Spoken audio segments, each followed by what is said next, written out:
So good evening friends, welcome to PSIRH channel. We are here to discuss topic number 5, approaches to international relation. So we shall discuss today realist approach. So in my notes it is also there, while dealing with the criticism of realist approach, that is discussed of there is discussion of feminist approach along with social constructivist, post-colonial etc. But we shall leave them out today. We shall discuss them in a clubbed manner later.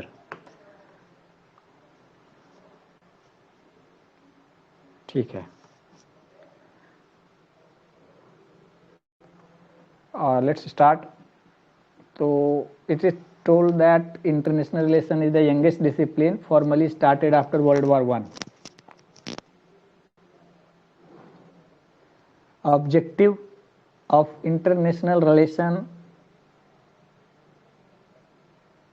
to prescribe peace methods after describing the situation. Hence it is also called peace studies. कैसे? Realist कैसे बोलते peace आएगा? By balance of power, maximising power, etc kinds of thing, deterrence. Liberals through democracy, trade, institutional method. Feminist going with the caring things like bringing feminist perspective in international relation and decision making. They are also social constructivist. Social constructivist. So what does they prescribe for the peacemaking? Conversation, effective communication between the stakeholders. Carl Dweck's security community and amount of communication.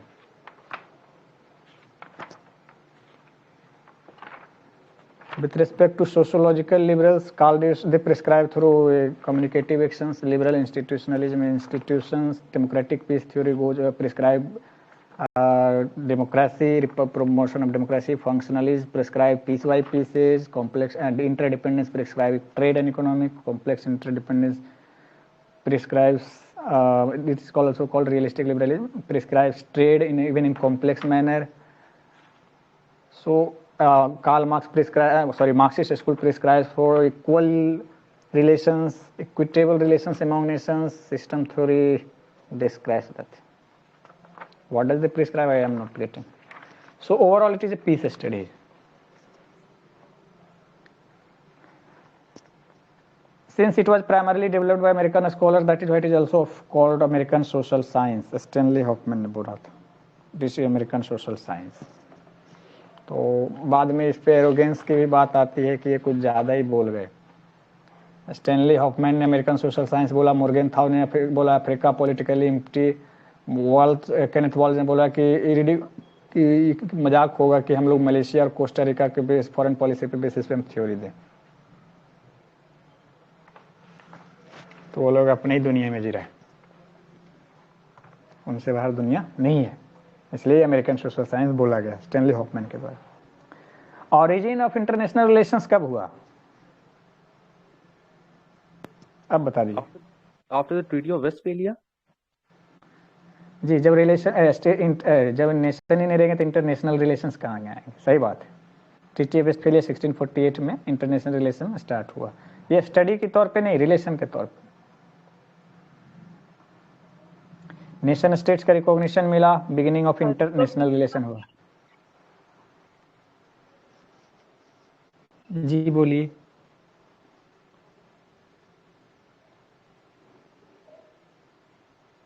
ठीक है. Stages in evolution of international politics कहाँ से कहाँ तक देखते हैं तो या तो आप ट्रीटी ऑफ वेस्टफेलिया 1648 से ले लीजिए, आप पहले से भी ले सकते हैं. फर्स्ट फेज कहाँ तक गया? First stage world war 1. जी, वर्ल्ड वॉर 1 तक गया, क्योंकि वो मोस्टली यूरोपियन नेशंस के बीच में ही था, क्योंकि यूएसए मुनरो डॉक्ट्रिन में मुन रखा था अपने आप को. वो उन्होंने वर्ल्ड पॉलिटिक्स में अपने आप को इन्वॉल्व नहीं कर रहे थे, रीजनल हेजेमनी कर रहे थे, आइसोलेशनिज्म का पॉलिसी बोलते उसको. और बाकी तो कॉलोनीज बन चुके थे, तो उनका तो इंडिपेंडेंस वजूद ही नहीं था, तो कहाँ से आएगा. हमारे नोट्स में एक और लिखा हुआ है कि akin to Monroe doctrine there is Indira doctrine, Rajiv doctrine. Yes, after the demise of Dr. Jawaharlal Nehru, India was also following some sort of isolation. It is not with full justification can be called as isolation, because there are not many political scholars who have claimed it to be isolation. But yes, India was having very limited presence in the international politics. In comparison to Jawaharlal Nehru, because वो principle distance ले रहे थे, नाम के through पूरे world में move कर रहे थे, इंडिया को पोजीशन कर रहे थे, नेविगेट कर रहे थे, तो उनके कंपेरिजन में ये लोग आ जाते हैं मुनरो डॉक्ट्रिन के किन। गुजरात डॉक्ट्रिन जो है वो अल्टरनेटिव टू इंदिरा डॉक्ट्रिन था कि हेजेमोनी की जगह हम इम्प्रूव करेंगे, यूनिलेटरल कंसेशंस देंगे, नॉन रेसिप्रोकेटरी रखेंगे। तो प्रिंसिपल्स ऑफ डॉक्ट्रिन क्या क्या है आप बता सकते तो बता दीजिए। ये 1996 में आया था, देवगौड़ा सरकार था, एच डी देवगौड़ा, और गुजराल जी थे फॉरेन मिनिस्टर उस टाइम। आज बाद में प्राइम मिनिस्टर बने, जब गुजरात डॉक्ट्रिन आया था दैट टाइम ही was foreign minister. What are the principles of doctrine? Neighbours के साथ India will not ask for reciprocity.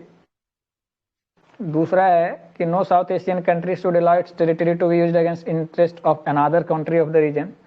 Third है no country should interfere in the internal affairs of the another. Fourth है all South Asian countries must respect each others territorial integrity and sovereignty. Fifth है they should settle all their disputes through peaceful bilateral negotiations.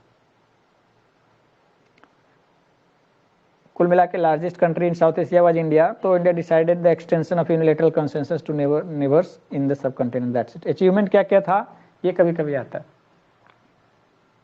और UPSC में आ भी सकता है, जैसे वो Look East policy को रिवाइव कर करके ला रहे हैं। बांग्लादेश के साथ वाला एक अचीवमेंट है, फिर पाकिस्तान के साथ वीजा लिबरेशन, नेपाल के साथ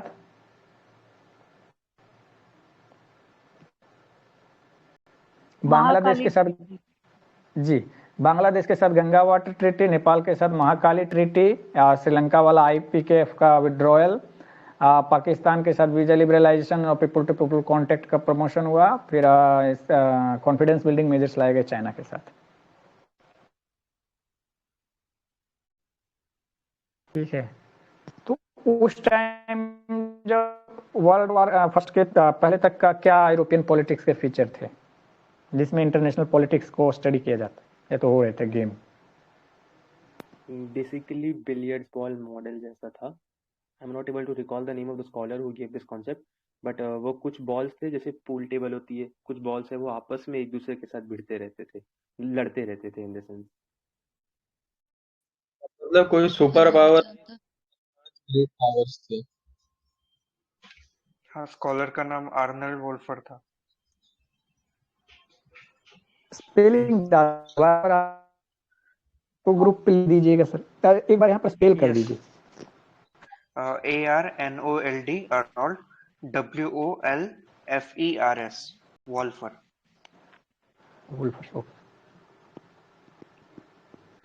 ठीक है, और कुछ क्या क्या फीचर थे? बिलियर्ड बोर्ड से हम लोग एनालाइज कर सकते हैं, वो अप्रोच हो गया, फीचर्स क्या क्या थे? उन्होंने बोला कि कोई सुपर पावर नहीं था, सही है सर वो वेस्टफालियन मॉडल था, 4-5 ग्रेट पावर थे और यूनिवर्सल एक्टर और इंटरनेशनल एक्टर का ऑप्शंस था उसमें, मतलब जैसे लीग ऑफ नेशन और यूनाइटेड नेशन, और एनआरकी थी। जी परफेक्ट। उसमें इस पे आप उसी में और लिखा हुआ है कि कॉमन पुलिसमैन भी एब्सेंट था, सेल्फ हेल्प ही करना था, सेल्फ हेल्प, स्टेटिज्म, सर्वाइवल, तीन चीजें बोलते हैं ना उधर। To be secure one country has to have more power than other, hence it has to increase the power, power is zero sum game चल रहा था, सिक्योरिटी डायलेमा चल रहा था। वो उसी में लिखा हुआ है how to acquire power. International politics is unending search for power और कंटिन्यूअस स्ट्रगल फॉर पावर। तो पावर कैसे एक्वायर किया जाता है?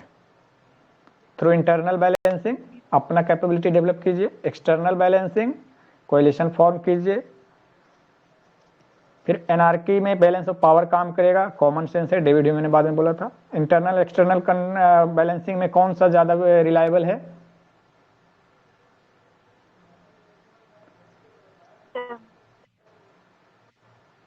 आपकी आवाज मैम ब्रेक कर रही है। इंटरनल है, इंटरनल इंटरनल ज्यादा होगा जी। कुल मिलाकर बोलते हैं कि real balancing is hard balancing which means acquiring military power, hence nations go for arms race. इसलिए बोला जाता है कि in international politics nations are either in war or in preparation of war. तो रसिया आज वार में है, उसके पहले प्रिपरेशन ऑफ वार में था। यूक्रेन आज वार में है, उनके पहले प्रिपरेशन ऑफ वार में था।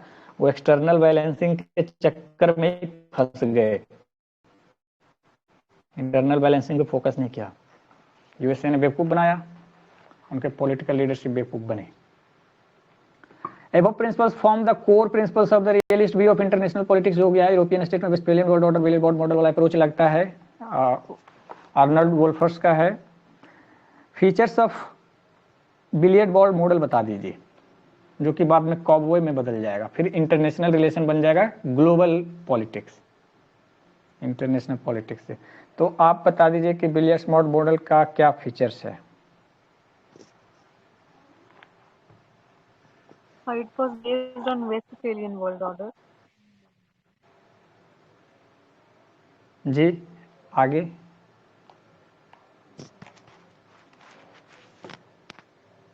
रियलिज्म वाले सारे फीचर्स में रहेंगे कि अनार्की है, देन सेल्फ हेल्प करना है सबको, एंड कोई इंटरनेशनल गवर्नमेंट नहीं होगी ऐसा करना। आप जो बता रहे हैं वो आ जाता है वेस्टफेलियन वर्ल्ड ऑर्डर का एनालिसिस। एग्जैक्टली ये बिलियर्ड बॉर्ड मॉडल में है, आपको बताना पड़ेगा कि इंटरैक्शन अमॉन्ग नेशन स्टेट कैसे हो रहा है, उस चीज के इंटरैक्शन के पैटर्न को बताना। हार्ड शेल है वो, ऐसा वाला काइंड ऑफ सोवेरेनिटी जी पे। सर ये जीरो सम गेम यही है ना? No permanent power, I mean alliances exist. हाँ ठीक है। अब इसे जो भी बताया आप लोगों ने सब सही बताया, मैं उसे इसको सिस्टमेटाइज करता हूँ नोट से। ये वेस्टफेलियन वर्ल्ड ऑर्डर पे बेस्ड है। उसमें है कि यूरोपियन स्टेट्स का जो टिल वर्ल्ड वार ऑर्डर है उसको ये बढ़िया से एनालाइज करता है बिलियर्ड बॉर्ड मॉडल। और सेल्फ कंटेंड यूनिट था ईच स्टेट, और स्टैंड एलोन एग्जिस्टेंस था, मैं हूँ और मैं हूँ, हम नहीं है यहाँ पे। Billiards ball has a hard shell which is non porous था, क्योंकि पोरसिटी बाद में ब्रेक होगी ग्लोबलाइजेशन में, तो आकर हाइपर ग्लोबलिस्ट बोलते हैं कि बॉर्डरलेस फिर ठीक है। बिलियर्ड्स बॉल में हार्ड शेल था। Interaction limited to the external shell ही था, आए टक्कर मारे निकल लिए, ज्यादा देर तक टिकते भी नहीं थे। स्टेट्स कॉन्सिस्टेंटली कोलाइड हो रहे थे ईच अदर से, कभी इधर से लड़ गया, उधर से लड़ गया, इधर से लड़ गया। नो परमानेंट अलायंसेज, क्योंकि ग्लू है ही नहीं, और no permanent friends and enemy, Palmerston वाला स्टेटमेंट भी चल जाता है। यहाँ पर ये फ्रेंड एनिमी नहीं बात हो रहा है, यहाँ पर हो रहा है no permanent alliances and no permanent friends. आज हैं टक्कर मारकर वो दूसरे में टक्कर मारने के लिए चले जाएंगे, दैट्स देयर। लेकिन आज में 21st सेंचुरी में ये better explained by cobweb model today, वो रिलेवेंट नहीं रहा, क्योंकि अब बहुत सारी चीजें आ गई जो उस टाइम नहीं थी।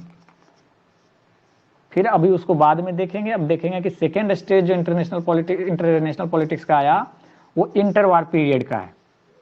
उसमें जब सबसे बड़ी बड़ी चीजों में क्या हुआ कि यूएसए इंटरवीन कर गया वर्ल्ड वार 1 में, उनका कोई शिप डुबा दिया था पानी का शायद, जर्मनी ने यू बोट से। फिर दूसरा हुआ कि वुड्रो विल्सन ने न्यू वर्ल्ड ऑर्डर को डिक्लेयर किया आफ्टर वर्ल्ड वार 1। इसमें उन्होंने बोला alternative to Westphalian world order. तो 3 बार न्यू वर्ल्ड ऑर्डर की बात आया है, मैं सही बोलूंगा कि नहीं वो चेक कर लीजिएगा। वुड्रो विल्सन का आया था न्यू वर्ल्ड ऑर्डर, दूसरा रूजवेल्ट का आया था न्यू वर्ल्ड ऑर्डर, तीसरा जॉर्ज बुश का आया था न्यू वर्ल्ड ऑर्डर, और global order GW global world order. जी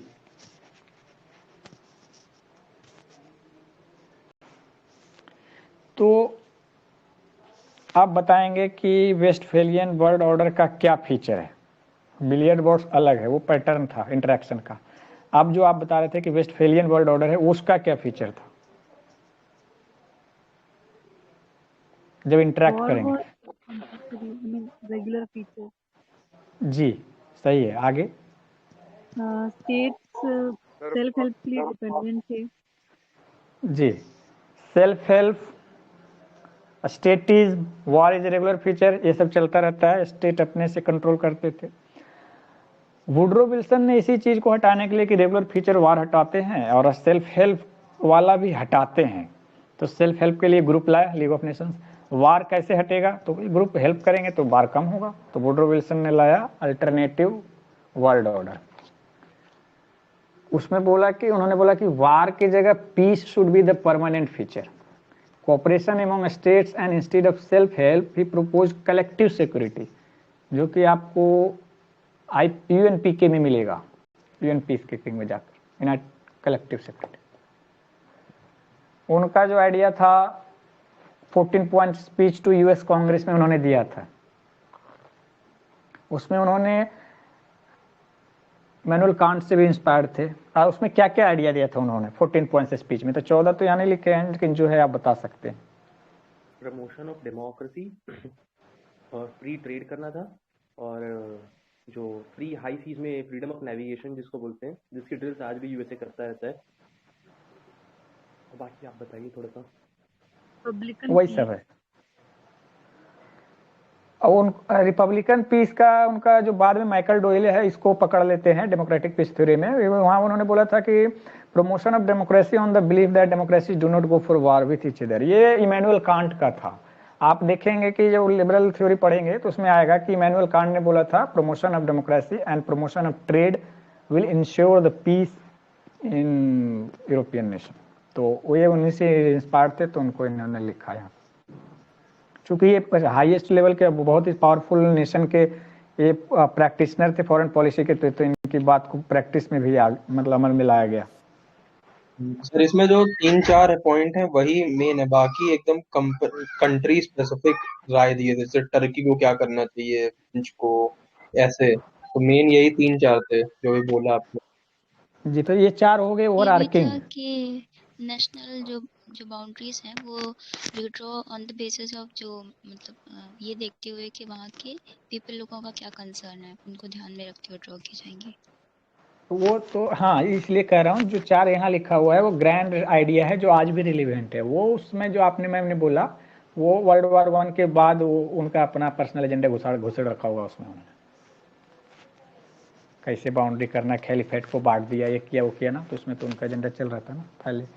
ठीक है, तो यहाँ पर चारों मैं रिपीट कर देता हूँ। He proposed League of Nations and collective security to contain the negative effects of anarchy and security dilemma, that is institutionalism. Second है freedom of trade, एक कांट वाला है। थर्ड है freedom of navigation on high seas, interdependence को lead करेगा। Fourth है promotion of democracy on the belief that democracies do not go for war with each other, republican peace, ये भी can't का है। तो कुल मिलाकर इसका क्या सिग्निफिकेंट हुआ, यूज हुआ? तो इन्होंने ये इस चीज ने लीड किया evolution of liberal school of thought in international politics. तो इनको विल्सोनियंस भी बोला गया जो इनको फॉलो किया। तो एक्चुअल प्रैक्टिस क्या हुआ ड्यूरिंग इंटर वार पीरियड? विल्सन तो देके निकल लिए। सर लीग ऑफ नेशंस बना और कलेक्टिव सिक्योरिटी। यूएस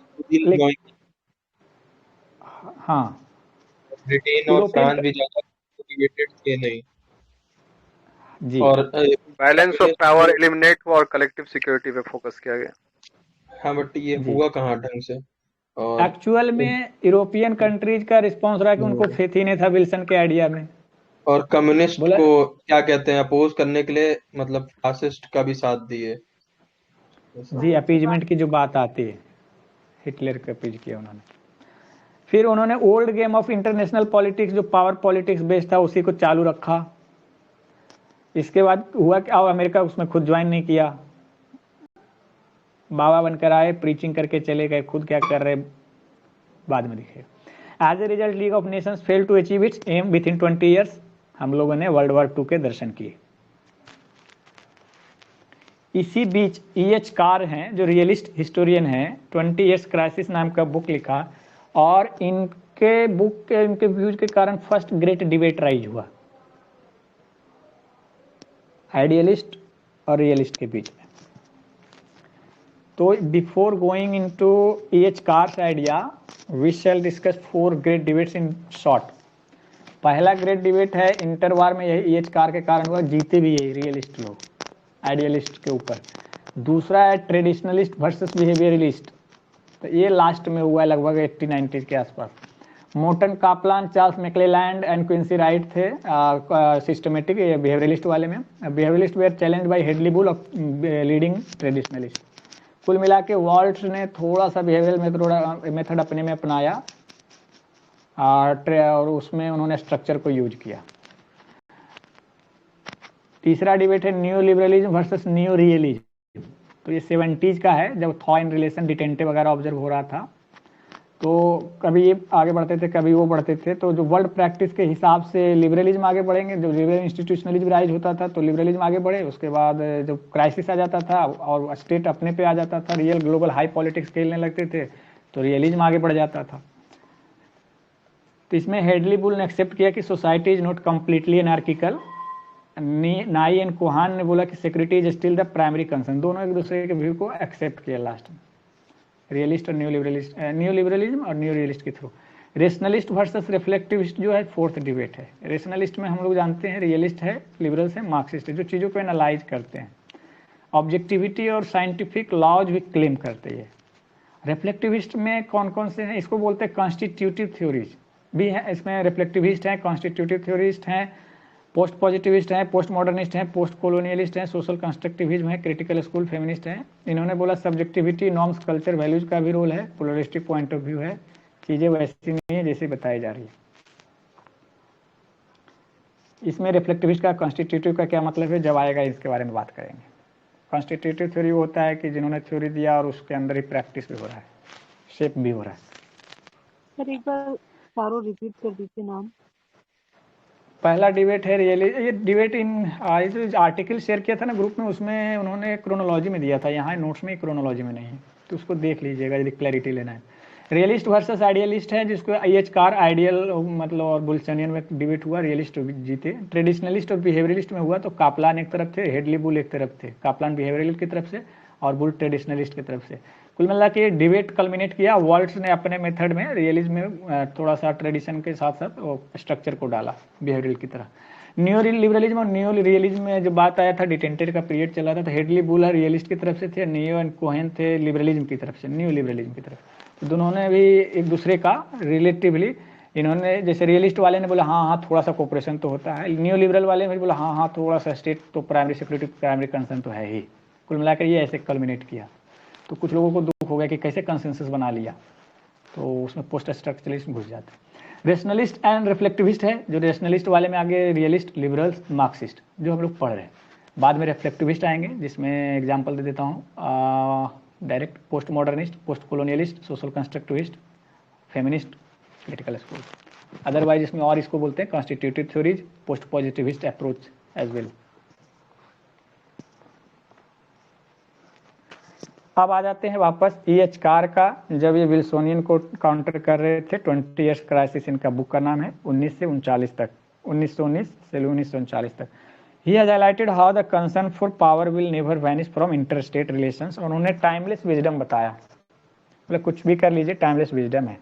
ये टाइमलेस विजडम के बाद में फिर से जब आएगा 1945 पोस्ट वर्ल्ड वॉर 2, जब यूएनओ का IMF वर्ल्ड बैंक का राइज होगा और पोस्ट बार कंस्ट्रक्शन में जब रोल आएगा, सारे कंट्री मिलने लगेंगे, तो इन पे काउंटर हो जाता है रियलिस्ट पे। फिर उस टाइमलेस विजडम को स्टैब्लिश करने के लिए केनेथ वॉल जाते हैं, कोल्ड वॉर रियलिस्ट। तो फिलहाल इन्होंने एच कार ने टाइमलेस विजडम करके आगे बढ़ा, बोला कि आप ये बढ़ नहीं सकते, और इन्होंने विल्सोनियन को यूटोपियंस बोला, आइडियलिस्ट बोला। तो एच कार का क्या मतलब था जब बोल रहे थे कि रियलिज्म है? इनका बोलना था कि international politics has been struggle for power.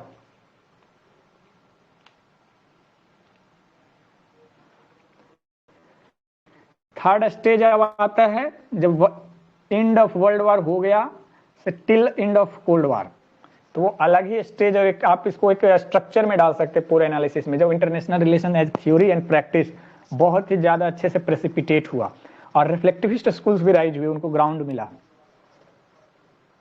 इसको कोल्ड वॉर ऑर्डर बोलते हैं, वर्ल्ड ऑर्डर। इसका फीचर क्या था कोल्ड वॉर वर्ल्ड ऑर्डर का? सिंपल है,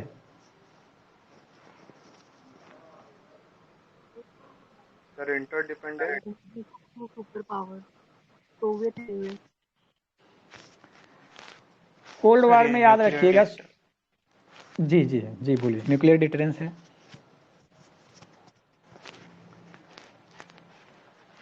कोल्ड वॉर में याद रखिएगा कि दोनों सुपर पावर एक दूसरे पे इंटरडिपेंडेंस थे ही नहीं। ये सबसे बेहतरीन चीज है आपको देखने के लिए। वो सिर्फ लड़ने के लिए आते थे साथ।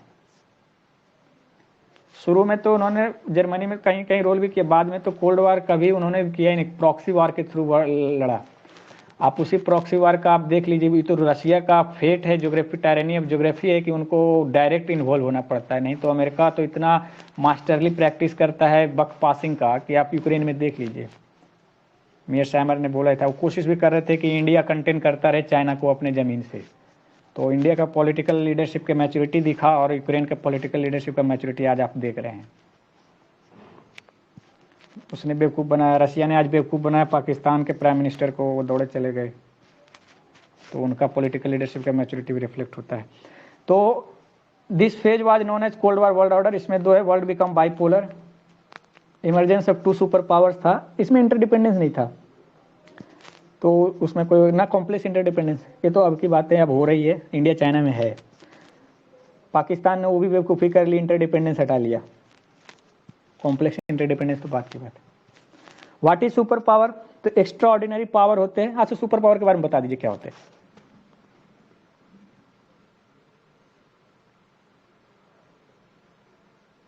सर वो कंट्रीज है सर जिनको मतलब कलेक्टिवली अगर बाकी कंट्रीज में मिल के अगर लड़ना चाहे या हराना चाहे तो नहीं हरा सकती हैं।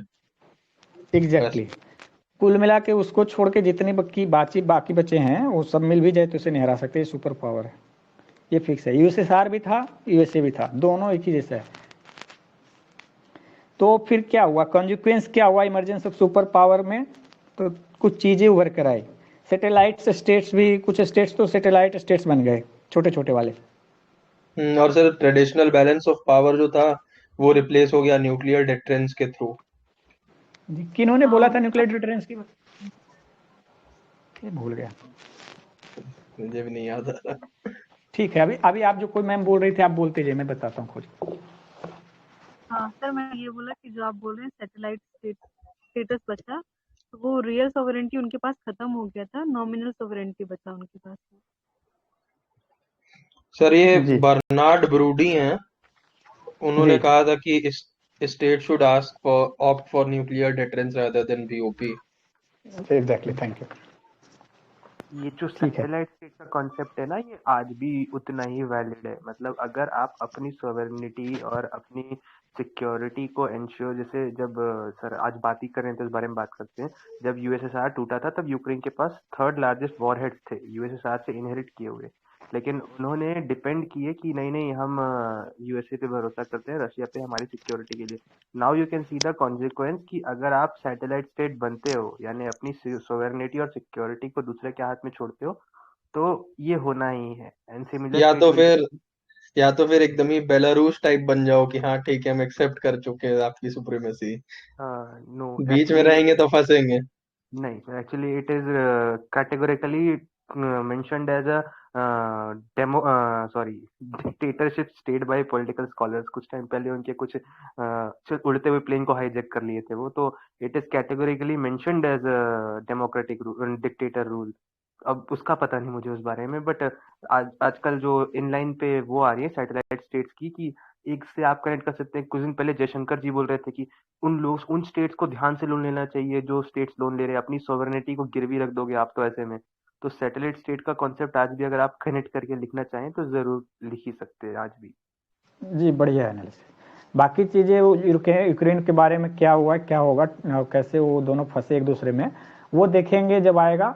रशिया का क्या, क्यों वो मतलब लैंड पावर होने के नाते क्यों क्राइसिस में आता है, क्यों उनको वार करना पड़ता है अपने फ्रंटियर स्टेट के पास, वो बाद में देखेंगे।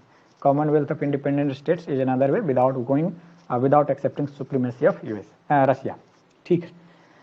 Once superpowers came into existence, many norms of Westphalian world order question में आ गया कि अब तो मतलब ढेर सारे स्टेट की जगह दो ही है।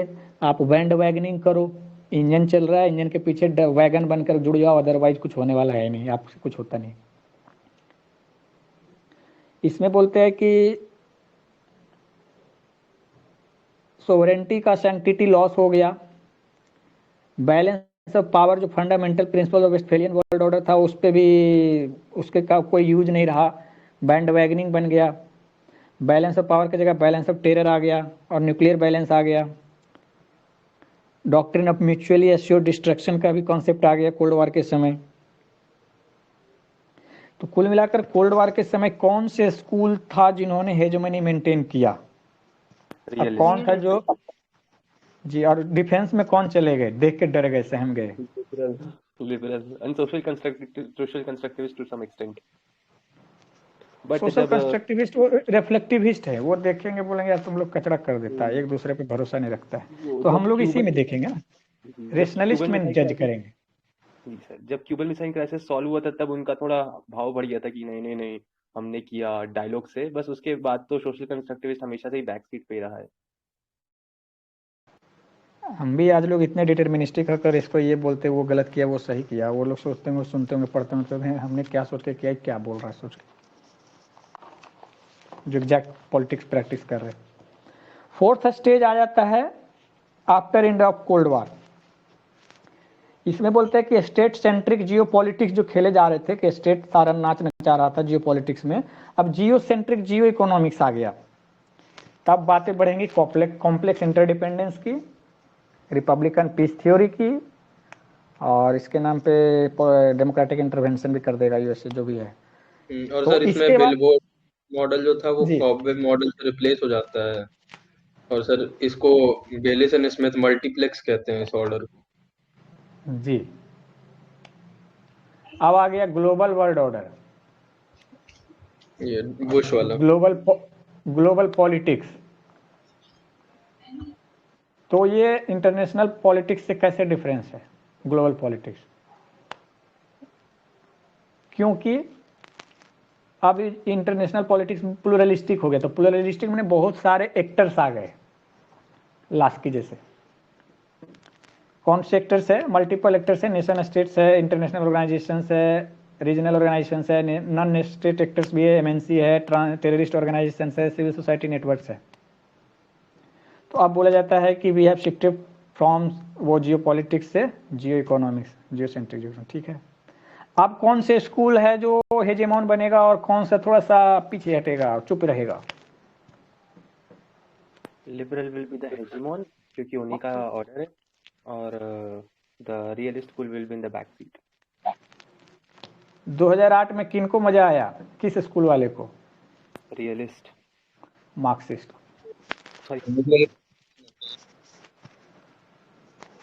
ग्लोबल फाइनेंशियल क्राइसिस था ना, इसलिए बोल रहा था। हाँ नहीं ठीक।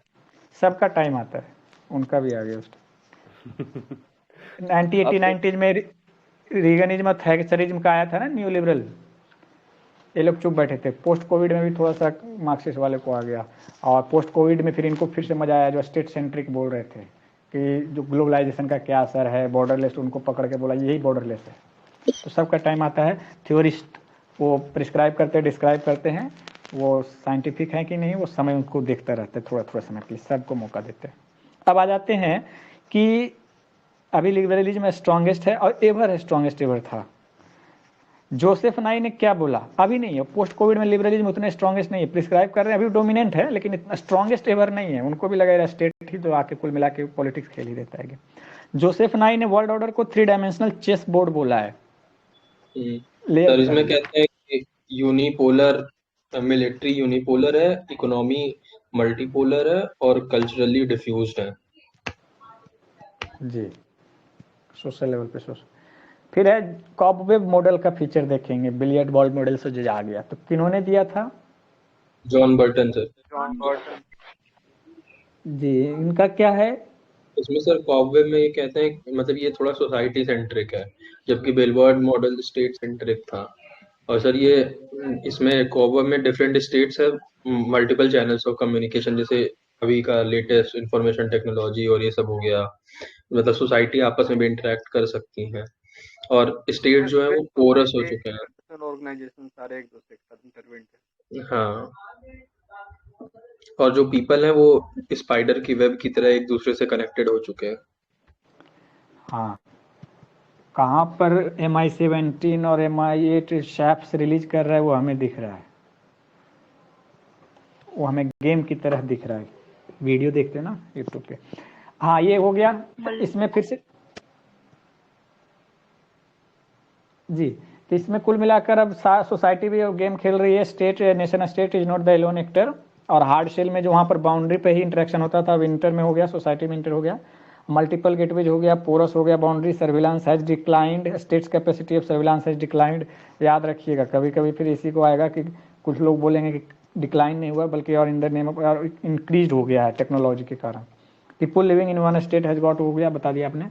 अब इसके बाद आते हैं proper realist school of international politics पे। अभी तक हमने एनालाइज किया कि वर्ल्ड कैसे चल रहा था, इवॉल्व हो रहा था इंटरनेशनल पॉलिटिक्स, और मॉडल्स उनको देखने वाले कैसे इवॉल्व हो रहे थे। अब देखेंगे। Sorry to interrupt sir, before you just start with this sub topic, जो अभी आपने कहा कि स्टेट की सर्विलेंस पावर बढ़ गई है, लिखना नहीं है बट एग्जाम में आप ये भी लिख भी सकते हैं। पेगासस इशू जैसा इन्वॉल्व था। आप जमाल के मतलब जो भी किशोगी जो भी थे, कोई स्टेट किसी और स्टेट के सिटीजन के इंफॉर्मेशन के बारे में निकाल सकता है, तो ऐसा ही इंडिया में भी एलिज्ड है। तो ये सारी चीजें बताती है कि surveillance power of the state has further increased not decrease. जो भी मतलब आपको जहाँ एग्जांपल देकर प्रूव करना हो, डरना नहीं है। चाइना का भी नाम लिख सकते हैं आराम से इजीली। Yes sir. अमेरिका का भी लिख सकते हैं, वो ट्रैक करते हैं, आर्टिफिशियल इंटेलिजेंस है, डाटाबेस बनाए रखा है उन्होंने। इनमें तो एक वो भी थे जिन्होंने लीक भी किया था, मैं नाम भूल रहा हूँ उनका, एडवर्ड स्नोडेन। वो जूलियस असांजे थे, एडवर्ड स्नोडेन थे स्नूपिंग वाले जो रशिया गए। जूलियस असांजे जो इक्वाडोर के थे, इक्वाडोर गए, इक्वाडोरियन उसमें राजदूतावास में इंग्लैंड में। ठीक है, पोस्ट कोल्ड वार हो गया। इसके बाद 2001 के बाद क्या बोलते हैं? Decline of US hegemony, Fareed Zakaria का। Post American world order, decline of West, rise of rest, neither new nor order. फिर बाकी ऑर्डर पे बातें होंगी वो पेपर 2 सेक्शन 2 में जब आते हैं। अब रियलिस्ट पे आ जाइए। तो रियलिस्ट के हमारे पहले तो इंट्रोडक्शन में रेडीमेड रहता है। हेजेमोनिक डिस्कोर्स है, पार्सिमोनियस थ्योरी है, ओल्डेस्ट है, अम्ब्रेला आइडियोलॉजी है, जो मर्जी है याद करके लिखते जाइए। और other schools is like footnotes of realism to realism. Parsimonious theory बोला था इसको मीयर्सहाइमर ने, टाइमलेस विजडम एच कार ने और केनेथ वॉल्ज ने बोला। तो अब देखते हैं कि प्रिंसिपल्स ऑफ रियलिज्म जो बेस्ड है वो वेस्टफेलियन वर्ल्ड ऑर्डर पे। तो रियलिज्म जब भी वर्क करेगा तो आप एज्यूम करता है कि वेस्टफेलियन वर्ल्ड ऑर्डर है। श्याम शरण और शिवशंकर मेनन ये सब एनालाइज करते हैं कि जो साउथ एशिया का जो प्रॉब्लम है वो क्यों, बिकॉज कि Westphalian world order, Westphalian concept पे, नोशन पे, नेशन स्टेट के नोशन पे डिवीजन किया गया political, which is artificial as well with vested interest किया गया था कॉलोनियल पावर के थ्रू, ताकि ये डिवाइडेड रहे और जब तब मौका मिलता रहे रीजन में अपना डोमिनेशन दिखाने का वेस्टर्न पावर। तो वो लोग जाते हैं तो इतने अच्छे मन से नहीं जाते, वो आगे के लिए फ्यूचर के लिए अपने आप का जगह बना के जाते। तो थीम ऑफ रियलिज्म क्या है इसमें लिखा हुआ है, बता दीजिए किस एजम्पशंस पे चला हुआ है। ऐसे इनका थीम है कि इंटरनेशनल पॉलिटिक्स जो स्ट्रगल फॉर पावर है, यही थीम है कि जो भी चीजें करेंगे वो पावर के लिए स्ट्रगल होगा, और चाहिए और चाहिए, कैसे चाहिए, कब चाहिए, क्यों चाहिए, कितना चाहिए वो देखेंगे, लेकिन होना है पावर चाहिए। और एजम्पशंस क्या है रियलिज्म के?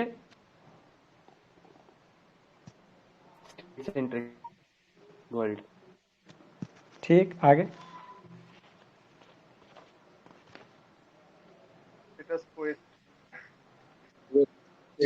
नहीं, ये स्टेटस कोइस्ट इसमें अभी नहीं जाएगा, स्टेटस कोइस्ट अलग चीज है। सर ये इसमें रियलिज्म का एजम्पशन ये लेते हैं कि स्टेट सेंट्रिक है, नेशनल इंटरेस्ट सुप्रीम है, स्टेट्स जो है वो रेशनल एक्ट है। अगर सामने वाला स्टेट रेशनल ही नहीं रहा तो सब खत्म हो जाए, मतलब कोई फायदा ही नहीं है। और सर जो इंटरनेशनल पॉलिटिक्स है वो एनार्की में है अभी, ये सब बताते हैं। और सेल्फ हेल्प के लिए बताते हैं, हर कंट्री को अपनी हेल्प खुद करनी पड़ेगी। जी। what does matter in international politics is power rather than justice। तो यूक्रेन को आज जस्टिस दिख रहा है इंडिया के, कि इंडिया के प्राइम मिनिस्टर को जाना चाहिए, लेकिन उनको जस्टिस नहीं दिख रहा था जब वो चाइना एग्रेशन कर रहे थे और वो टैंक बेच रहे थे पाकिस्तान को है। फिर international system is a system of sovereign states, ये सब हो गया। फिर इन्होंने ये भी बोलते हैं, इनका एजम्पशन है कि international institutions and laws do not have significance. याद कीजिए EH कार्को विल्सोनियन को काउंटर करते हुए क्या बना रहे हो इंस्टीट्यूशंस एंड लॉज, ये इतना नहीं करेगा, लास्ट में आना है इनको सेल्फ हेल्प स्ट्रेटेजी पे। अब ये हो गया इनका एजम्पशंस। अब देखते हैं कि इसका हिस्ट्री से लेके अभी तक जो स्कॉलर्स आए, तो जो स्कॉलर्स थे हमारे हिस्ट्री में कौटिल्य, संजू, थ्रेसिमैकस, थुसिडाइड्स, तो वो तो अपने आप को रियलिस्ट बोल नहीं रहे होंगे, हम लोग ने बोला कि आप रियलिस्ट थे, बढ़िया, बहुत अच्छा है। तो हम लोग ईस्ट में देखेंगे फिर वेस्ट में देखेंगे। तो ईस्ट में 2 स्ट्रेटेजिक कल्चर वाले सिविलाइजेशंस थे और सिविलाइजेशनल स्टेट दिखते अच्छे से अभी के हिसाब से हमारे नज़दीक में, और भी हैं अलग, चाइना और इंडिया। तो इंडिया का क्या है कौटिल्य, उनका आइडिया विथ रेस्पेक्ट टू हमारा रियलिज्म? तांग थ्योरी, मतलब उनकी तो बहुत सारी थ्योरी पढ़ी है, कौन सा वाला बताऊं? तो तांग जो थ्योरी हमारे सर यहाँ मतलब ये कहते हैं कि जो वो है, जो इंटर स्टेट रिलेशन है वो जंगल है और लायन प्रिवेल करेगा। इंटरनेशनल रिलेशन वाला जो एप्लीकेबल है वो बताएंगे, वो आपका स्टेट वाला थ्योरम चला, सप्तांग नहीं चलता यहाँ, सप्तांग उनका स्टेट का मंडल चला। सिद्धांत और सिक्स फोल्ड तो मंडल सिद्धांत चलता है, 6 फोल्ड पॉलिसी। मंडल सिद्धांत जी, मंडल सिद्धांत भी चलता है, 6 फोल्ड पॉलिसी भी चलता है, 4 फोल्ड पॉलिसी भी चलता है, सामदान DTC, और जो रियलिस्ट एजम्पशन है उनका भी। और उन्होंने बोला strength of lion prevails, international relation, interstate relations as a state of war where the strength of lion prevails. अब जाते चाइना में संजू है, स्पेलिंग है संतजू, SUNTZU। तो संजू का क्या है? सर ये कहते हैं ना कि बगैर वॉर किए हरा दो तो बहुत बेटर है। सुप्रीम आर्ट ऑफ वॉर है, साइकोलॉजिकल वॉरफेयर की बात करते हैं। हाँ, साइकोलॉजिकल इनका बुक, वॉरफेयर। आर्ट ऑफ इनका वॉर। जी। और वेस्ट में कहाँ पर जाएंगे एंशियंट टाइम्स में रूट्स देखने के लिए? मैकियावेली और हॉब्स हो गए सर। ये मैकियावेली की जो बुक है राइज इन द एटियाड, यूसिडाइड, ये मतलब नहीं, मैकियावेली दिए हैं या कोई और दिया है? सबसे पहला जब तुसे- आप जाएंगे तो थुसिडाइड्स के पास जाएंगे, उसके बाद जाएंगे मैकियावेली हॉब्स के पास। हमारे में लिखा हुआ है सबसे पहला थ्रेसिमैकस, जहाँ पर बोलते हैं justice is the interest of the strong, sophist school वाले। वही है इनका कहना है कि इनका मतलब है कि world understand the argument of power rather than the power of argument.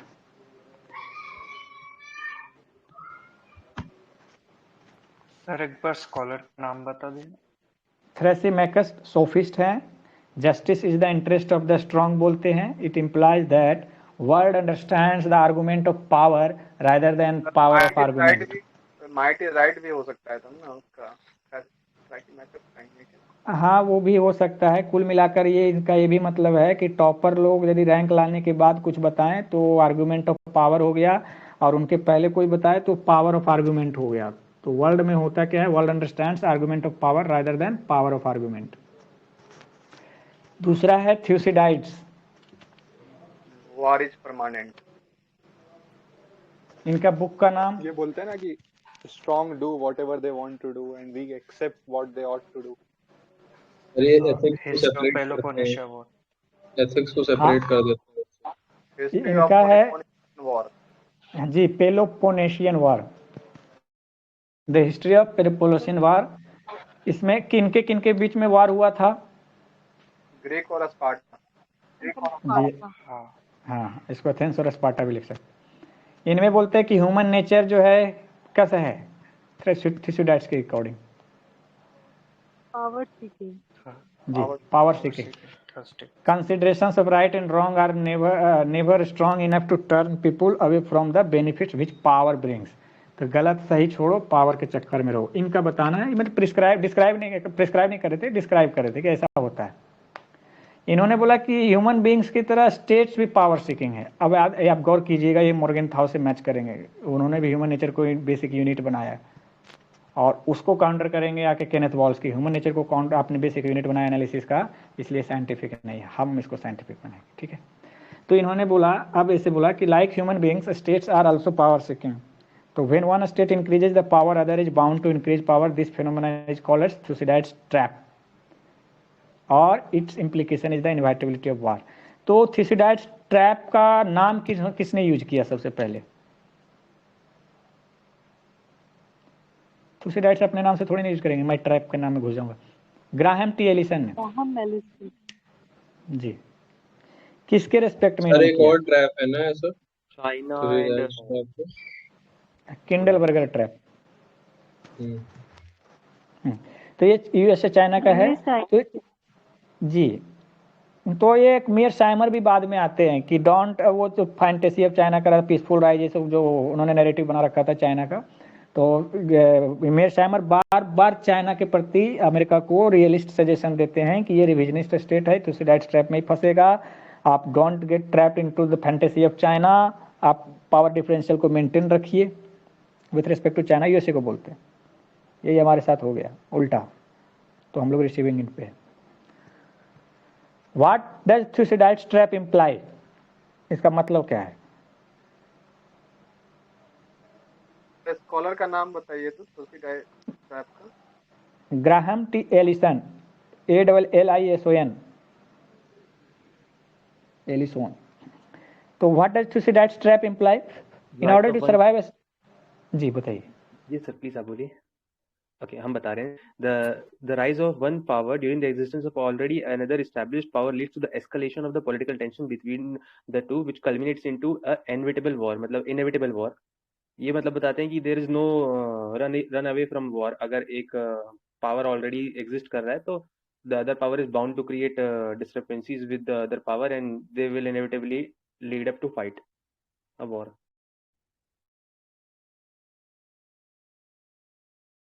ठीक है, कुल मिलाकर सही बताया है उन्होंने कि कुल मिलाकर स्टेट को सरवाइव करने के लिए पावर चाहिए, और वो सिर्फ पावर पे नहीं रुकते, उनको सिक्योरिटी करना है, और कुल मिलाकर स्टेट्स ऑफ हेजेमोनिक एम्बिशंस वहाँ पर भी नहीं रुकते। हेजेमोनिक एम्बिशंस के क्यों होता है उनमें? क्योंकि उनको अपॉर्चुनिटी मिलता है to determine the rules of the game. USA का हेजेमोनी के बचाने का तरीके के कारण उन्होंने नाटो को यूक्रेन में लाने का कोशिश किया, और रशिया को वो कंटेन कर रहे हैं कि वो हेजेमोनिक चैलेंज ना दे। इकोनॉमिकली क्रिपल कर रखा है, मिलिटरली उनको नाटो वहाँ तक ले जा रहे थे, लेकिन चाइना को छोड़ रहे हैं वो, उसके चक्कर में इंडिया को लपेट रहे थे, जो भी है, तो ताकि वो रूल ऑफ द गेम को फ्रेम करता रहे। ये सर इसमें एक डिबेट हमेशा और आती रहती है कि there is also one axis that could grow, Russia and West Europe axis. तो इसीलिए जब डोनाल्ड ट्रंप छोड़ रहे थे कि नहीं नहीं चलो नेटो है भाड़ में, अब हो गया हमारा काम, हम चले आग लगे बस्ती में, तो वो जो आए दूसरे Joe Biden, he went on to strengthen the relations with NATO so that this access should never be developed। now I am exactly forgetting about the scholar, but he has also mentioned कि ये जो access है ना, ये access सबसे ज्यादा बड़ा threat है यूएसए के लिए in this context we are talking about. But बाकी इतना ज्यादा सेलियंस नहीं है इस कॉन्सेप्ट का ऐसा कुछ। जी अच्छा, आप ये बता दीजिए कि रिविजनिस्ट पावर तो प्रेजेंट में पता है कौन है, स्टेटस क्विस्ट कौन है, वो एंशिएंट पास्ट में थुसिडाइड्स के टाइम कौन था?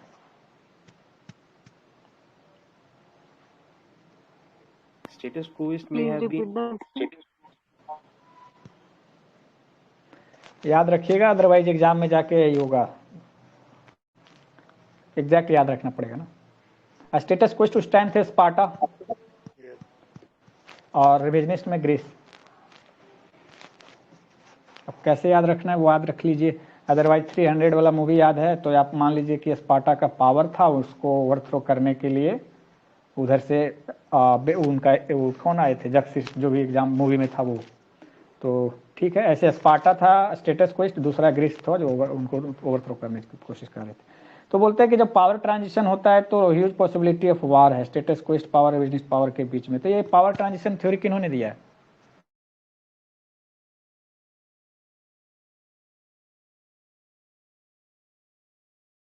केनेथ रोगांस्की। बता ही नहीं रहे कोई। हाँ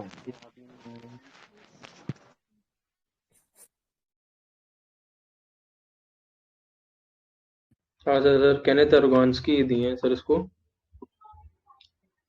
जी ठीक है, आप देखते हैं कि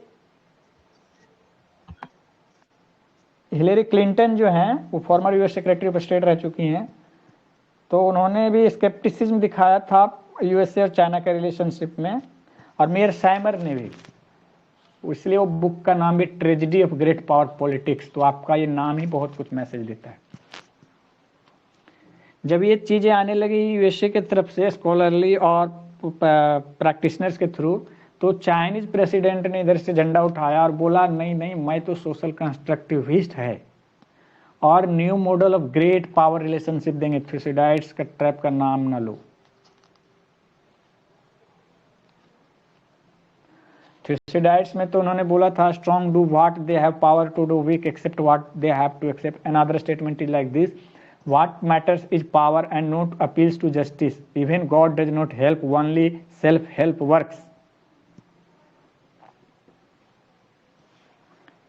अब आ जाएंगे बाद में मेडिएवल में, जो नए नए हैं। मेडिएवल में कौन है precursor to realist school? Machiavelli. Hobbes का फोकस रहता है स्टेटिज्म पे, स्टेट ही सब कुछ करेगा। मैकियावेली का है उनको ऑटोनोमस सोवरेनिटी देंगे और प्रॉपर बताएंगे कि कैसे रियलिस्ट प्रिस्क्रिप्शन है, ह्यूमन नेचर को एनालाइज करते हैं और रिलीजन को पॉलिटिक्स से अलग करते हैं, और ये भी स्टेट को सुप्रीमेसी देते हैं। Nothing is more. Yes sir, I would like to add one more scholar, Rousseau. इनकी बुक का नाम था द स्टेट ऑफ वॉर। इसमें फिर उन्होंने बताया था it is not the human nature but the anarchical system of that fosters fear, jealousy, suspicion and insecurity. इनका कॉन्टेक्स्ट था यूरोपियन स्टेट सिस्टम जो उस टाइम था, इसीलिए इनको भी रियलिस्ट ट्रेडिशन का इंटेलेक्चुअल प्रिकर्सर एज पर बेलीज एंड स्मिथ बताया गया। ये आर्ट ऑफ वॉर तो मैकियावेली की भी तो बुक थी ना। ये स्टेट ऑफ वॉर है भाई, वो ये स्टेट ऑफ वॉर है। आर्ट ऑफ वॉर संजू का ही है। इनका द प्रिंस है, द डिस्कोर्स से जैसा है। इनका एक नेशनल इंटरेस्ट पे फोकस था कि इन्होंने लिखा है कि nothing is more important then interest of the state, और इसको ये बोला जाता है राइज एंड इट एट। लिखने में ऐसे लिखा जाएगा RAISON space DE space ETAT, या D भी छोड़ सकते हैं, ETAT उधर लिख सकते, राइज एंड इट एट means reason of the state. की ये राइज एंड इट एट कौन दिया है? मैकियावेली का है। मतलब उनके व्यू को राइज एंड इट एट बोला जाता है कि उन्होंने रीजन फॉर द स्टेट दिया है कि स्टेट क्यों होना चाहिए। बिस्मार्क ने इसको रिमॉडल किया कि realpolitik, REAL space POLITIK। इसमें है कि पॉलिसी ऑफ एक्सपीडियंसी और pragmatism, what is correct according to situation, वही रियल पॉलिटिक है। जो जरूरत है अकॉर्डिंगली देखेंगे, क्या होना चाहिए वो नहीं देखेंगे। चौथा आपका हॉब्स हो गया जो आपने बता दिया। फिर जॉन हर्ज का है, इन्होंने सिक्योरिटी डायलेमा का कॉन्सेप्ट दिया है on the basis of description of state of nature and never ending struggle for power as suggested by Hobbes. तो हॉब्स का जो व्यू था ह्यूमन नेचर का, हॉब्स का व्यू जो था स्टेट ऑफ नेचर का, उसको यूज किया जॉन हर्ज ने to give the theory security dilemma. अच्छा, एक क्वेश्चन है, do you think there is one realism और मैनी रियलिज्म? यदि आंसर लिखना है तो अलग बात है, बताया वो कैसे लिखना। ऐसे बोलते हैं कि टाइमलेस विजडम है, अम्ब्रेला है, जो है ये है। बहुत सारे स्कूल्स है, मेटा आइडियोलॉजी हो गया, लेकिन बेसिक एजम्पशंस है जो लिखा रहता है। यहाँ पर जो लिखा है, जो बाद में कहीं मिलेगा वो बताते हैं। यहाँ पर लिखा है कि सबने प्राइमेसी ऑफ नेशनल इंटरेस्ट और आइडेंटिटी को रखा है, सबने separation of ethics and politics को किया, रियल पॉलिटिक रखा है, सबने lack of faith in international law and justice किया है, सारे स्कूल्स ऑफ रियलिज्म ने सिक्योरिटी डायलेमा पे फोकस किया है, सारे ने बैलेंस ऑफ पावर किया है, और तीन उन्होंने लिख रखा है उसमें बिजनेस वाले में कि स्टेटिज्म है, सर्वाइवल है, सेल्फ हेल्प है, सभी में सारा का। तो उससे भी आप देख सकते हैं कि कोर कंसर्न सबका एक ही है, इसलिए वन स्कूल है, दो प्रिस्क्रिप्शंस अलग अलग है। अब आ जाते हैं स्कूल्स ऑफ रियलिज्म में। तो 4 स्कूल्स हमें दिख रहे हैं, चारों स्कूल का नाम बता दीजिए। ऐसे तो और भी आ जाएंगे, स्ट्रेटेजिक रियलिज्म जी, क्लासिकल, ठीक है, आगे स्ट्रक्चरल, न्यू क्लासिकल और थर्ड वर्ल्ड जी। अब न्यू रियलिज्म में जो स्ट्रक्चरल आपने बताया उसको न्यू रियलिज्म भी बोलते हैं, स्ट्रक्चरल रियलिज्म भी बोलते हैं, साइंटिफिक रियलिज्म बोलते हैं। तो उसके 2 हैं, कौन कौन से स्कूल हैं? Defensive and offensive. जी, डिफेंसिव वाले जी। तो इसमें नियो रियलिज्म में देखेंगे स्ट्रक्चरल बोलते हैं क्योंकि स्ट्रक्चर पे फोकस किया, यूनिट एनालिसिस इनका था। साइंटिफिक क्योंकि उन्होंने बोला साइंस है, आदमी को लाओगे एज मोर्खेंथौ को यूज करोगे ह्यूमन नेचर पे तो वो साइंस नहीं रहेगा। फिर न्यू क्लासिकल में है कि न्यू भी है, क्लासिकल भी, स्ट्रक्चर पे भी और ह्यूमन नेचर पे फोकस किया फ्री जकारिया ने। और थर्ड वर्ल्ड रियलिज्म में हम लोग देखेंगे जब आएगा, बोला हमारी तरफ से भी सोचो। ऐसे और भी स्ट्रेटेजिक रियलिज्म, गेम थ्योरिस्ट सब है, लेकिन फिर ठीक है 4 हम लोग यहाँ पर देखेंगे बेटर है। अब आ जाते हैं क्लासिकल रियलिज्म में। तो कुल मिलाकर मॉर्गेनथाउ था उनका, उनको फादर ऑफ रियलिज्म बोला जाता है। उन्होंने सिस्टमेटिक प्रिंसिपल्स दिया, फर्स्ट पर्सन थे। इनका बुक का नाम क्या है? Politics among nation. Politics among nation. किस वर्ष लिखा गया? 1948 जी। सर ने बता दिया। इनका ऊपर इन्फ्लुएंस मैकियावेली का था और इन्फ्लुएंस तो और भी होगा। पर्पस क्या था इनके वर्क का ये बता दीजिए, क्यों इन्होंने लिखा पॉलिटिक्स अमंग नेशंस 1948 में? कॉन्टेक्स्ट समझ में आएगा। डर था कि यूएसए जब सेकेंड वर्ल्ड वॉर जीत गया है तो फिर बहुत ज्यादा प्रिस्क्रिप्शंस ऐसे जो यूटोपियन प्रिस्क्रिप्शंस पे चलेगा, तो ये याद दिला रही थी कि भाई दुनिया ऐसी है, मतलब रियल सेंस में यही बता रहे थे। शायद मैं वर्ड्स में नहीं सर फिट कर पाया। बहुत ज्यादा मूव कर रही थी उसको। वैसे देखा जाए तो सेकंड वर्ल्ड वॉर के बाद लिबरलिज्म का थोड़ा डोमिनेशन बढ़ रहा था, तो इन्होंने रियलिज्म को मतलब काउंटर अटैक करने के लिए ऐसा कुछ किया। जी, इन्होंने इनको लगा कि यूटोपियन की तरफ जा रहे हैं अमेरिकन फॉरेन पॉलिसी, बहुत भलाई कर रहा है सब जगह, हमें कुछ बुराई करना चाहिए, करते रहना चाहिए। तो मॉर्गेनथाउ ने 6 प्रिंसिपल्स दिए, उसमें उन्होंने बोला कि साइंटिफिक एनालिसिस कर रहा हूं, और उन सभी का क्या क्या लिखा।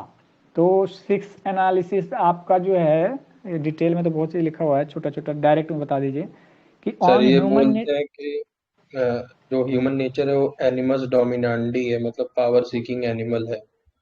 और सर फिर नेशनल इंटरेस्ट इज सुप्रीम और for survival we have to use power. और ये बताते हैं कि whatever may be the ultimate end, power is the immediate and.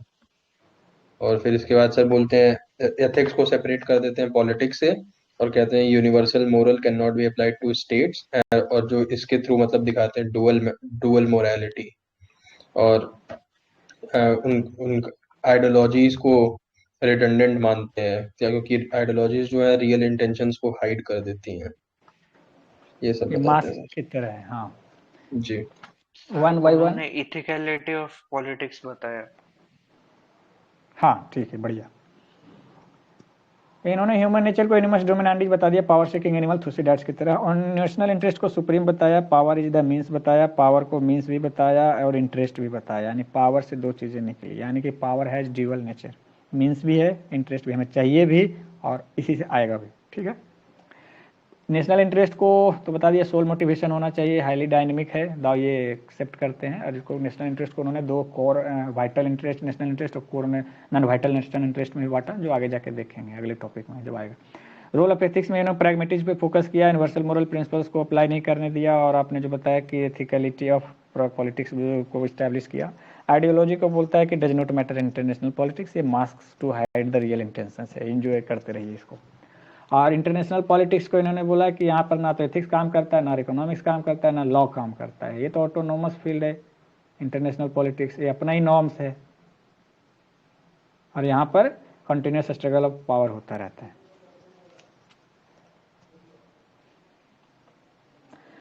मॉर्गेनथाउ ने ये भी डिस्कस किया है कि कैसे पीस इन इंटरनेशनल पॉलिटिक्स को इंश्योर किया जाएगा। तो याद कीजिए, जो शुरू में डिस्कशन स्टार्ट किए थे तो बोला जाता था international relations as a study, peace study. तो हर स्कूल ने पीस के लिए प्रिस्क्रिप्शन दिया है। मॉर्गेनथाउ ने क्या दिया? पहले तो इनका कोई फेथ नहीं था इंटरनेशनल लॉ और इंस्टीट्यूशंस में। ये बैलेंस ऑफ पावर को पकड़े, डिटरेंस को पकड़े, डिप्लोमेसी को पकड़े, और कंट्री को 3 टाइप्स में बांटा। बताएंगे? स्टेटस क्वेस्ट, जो कि प्रेजेंट स्टेटस क्वेस्ट रिविजनिस्ट में रशिया चाइना, और इंपीरियलिस्ट में भी चाइना को, और जर्मन हिटलर जर्मनी। आप पीसी मैम आपकी आवाज नहीं आ पाती है क्लियर, आएगा तो बहुत कम वॉल्यूम के साथ आती है, इसको चेक कर लीजिए, आपका रिस्पॉन्स अच्छा रहता है। स्टेटस क्यूइस्ट है जो कि present those who are benefited by the present system USA का है। रिविजनिस्ट है जो कि acquired power would like to alter the status, कुछ चाइना देख लीजिए आज के हिसाब से। इंपीरियलिस्ट है जो एक्सपेंशनिस्ट कंट्री लाइक जर्मनी, आप उसको हिटलर के समय का नाम दे देते हैं, सेफली सब थे सारे। अभी अब चाहे हमारे कंट्री ने, हमारे प्रधानमंत्री तो डायरेक्टली नहीं बोल रहे, बोल देते तो नाम लिख सकता था कि चाइना भी एक्सपेंशनिस्ट है, लेकिन वो इंडिकेशन दे रहे बार बार कि कुछ नेशन जो एक्सपेंशनिस्ट पे चल रहे। मोर्गेनथाउ का क्रिटिक्स देख लेते हैं।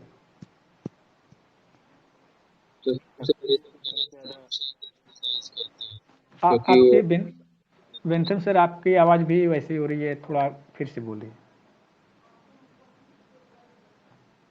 सर। सबसे पहले क्रिटिसाइज करते हैं इनको क्योंकि इनको कम साइंटिफिक मानते हैं, और सर उसके बाद क्रिटिसाइज करते हैं क्योंकि हमेशा पेसिमिस्ट एटीट्यूड देते हैं।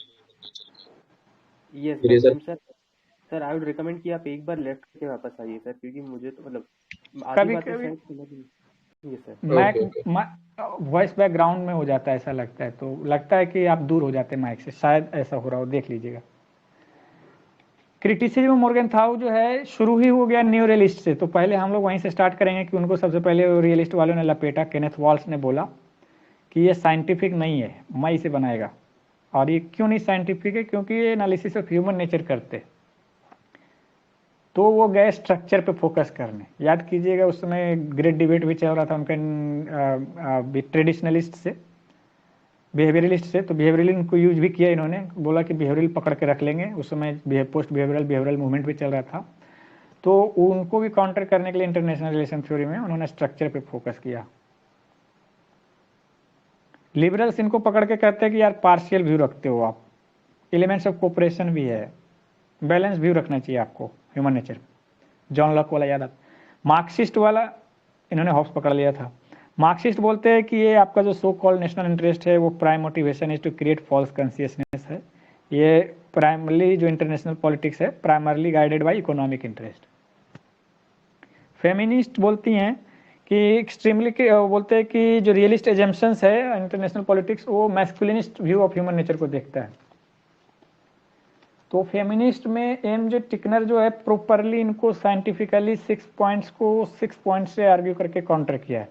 तो ये हम लोग बाद में देखेंगे, रिफ्लेक्टिविस्ट स्कूल बाद में अलग से देखेंगे फेमिनिस्ट में, और जेंडर एज ग्लोबल कंसर्न भी वहीं देखेंगे, तो इसलिए इसको एनालाइज यहाँ नहीं कर रहा हूँ जैसा कि नोट्स में है। इसके बाद आ जाते हैं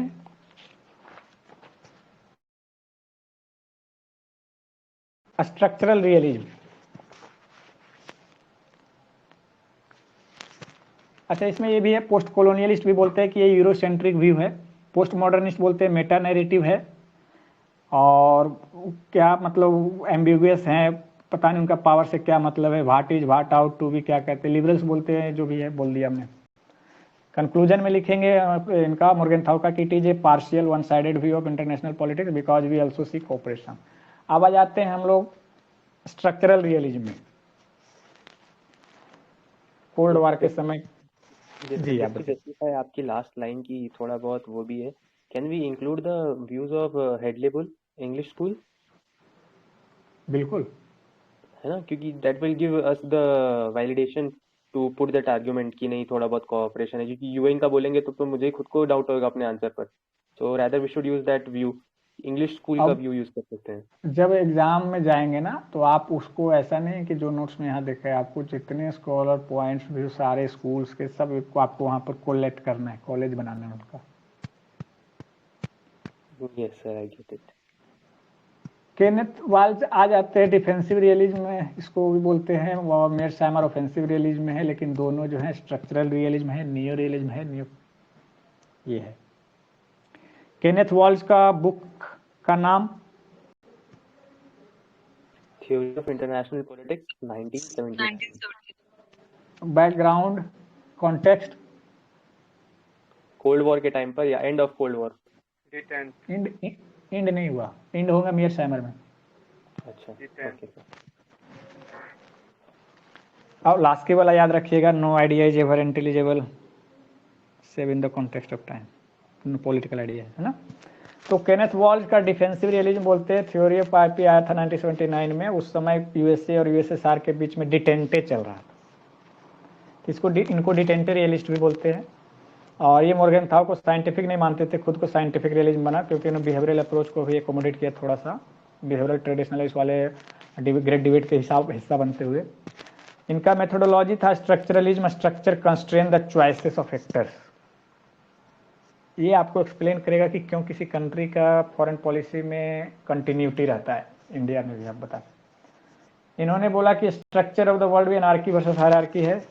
और कुल मिला के ये जो लिबरल्स जो चैलेंज कर दिया ना कि so called timeless wisdom of realism जो है, कोऑपरेटिव डेवलपमेंट्स के कारण वो दिखने डिटेंटे भी आ गया बाद में, तो लगा कि ये रियलिस्ट जो है बैकफुट पे आ गए। केनेथ वॉल्ज को उनको रेस्क्यू करने के लिए आया एनडीआरएफ की तरह, और रिस्टैब्लिश किया टाइमलेस विजडम ऑफ रियलिज्म। और उनको मौका मिल गया ना 1979 में, उसमें जब यूएसएसआर का इंटरवेंशन हुआ अफगानिस्तान। तो इनका जो मेथोडोलॉजी है पॉलिटिकल साइंस में, जिस तरह बिहेवियरलिज्म चल रहा था, तो इन पे असर पड़ा पॉजिटिविज्म का, और इन्होंने साइंटिफिक बेसिस बनाया। तो सबसे पहले इन्होंने मॉर्गनथाउ को पकड़ा, उनके ह्यूमन नेचर को बेसिस बनाने के लिए, और स्ट्रक्चर पे फोकस किया। इनका क्या कहना था मॉर्गनथाउ के बारे में, केनेथ वॉल्ज का? एग्री करते थे, डिसएग्री करते थे, किन किन एस्पेक्ट्स पे क्या? सर उन्होंने बोला कि जो मॉर्गनथाउ का एनालिसिस है वो यूनिट लेवल है, मतलब बस इंडिविजुअल को कंसीडर किया है, और खुद का जो अप्रोच दिया उसको बोला कि वो सिस्टम लेवल एनालिसिस है। और मॉर्गनथाउ को बोला कि उनका अप्रोच बॉटम अप था, रिडक्शनिस्ट, मतलब सिर्फ ह्यूमन लेवल को, ह्यूमन नेचर को कंसीडर करता है। तो आप पहले तो आपका आवाज़ ठीक हो गया, इसमें बहुत अच्छा क्लैरिटी है। हाँ, उन्होंने बोला है कि मेथोडोलॉजी को पकड़ा और उनको काउंटर किया कि मेथोडोलॉजी ही साइंस नहीं बनने दे रही है रियलिज्म को। उन्होंने ह्यूमन नेचर को बेसिक यूनिट बनाया है, और वो बॉटम अप है कि बेसिक यूनिट को पकड़ा ह्यूमन नेचर को, और उन्होंने टॉप पे जाके पॉलिटिकल सिस्टम को एनालाइज, इंटरनेशनल रिलेशन को रिड्यूस कर दिया कि hence it will be like this. इसलिए वो ह्यूमन नेचर पे बोलते हैं scientific principles cannot be based on human nature. तो उनको यूनिट लेवल एनालिसिस बोला, अपने को सिस्टम लेवल एनालिसिस बोला। बिहेवियरल मूवमेंट का आपको दिखता है इस पे एप्लीकेशन। फिर दूसरा है कि उन्होंने एक चीज़ और पकड़ा कि ड्यूअल नेचर बताया था ना उन्होंने, बहुत as means as well as end, dual nature बताया था मॉर्गनथाउ ने पावर को। इन्होंने बोलते हैं कि ये बिलीव नहीं रखते international politics power is an end and power is a means. इनको कहना है कि power is not end, security is end, नया चीज। इसलिए इनको बोला जाता है कि सिक्योरिटी मैक्सिमाइजर वाले थ्योरिस्ट थे। पावर जस्ट मीन्स है, सिक्योरिटी एंड है, जबकि मॉर्गनथाउ ने बोला पावर है dual nature, both as means as well as end. ये सिक्योरिटी को एंड मानते हैं, सिक्योरिटी मैक्सिमाइजर देते हैं रादर देन पावर मैक्सिमाइजर। बाद में देखेंगे मीर सामर इनको लपेटे मिलेंगे। Hence his school is called school of defensive realism. हम तो अपना सिक्योरिटी पकड़े हुए हैं। तो अब इनका डिस्क्रिप्शन ऑफ इंटरनेशनल पॉलिटिक्स क्या था केनेथ वॉल्ज का?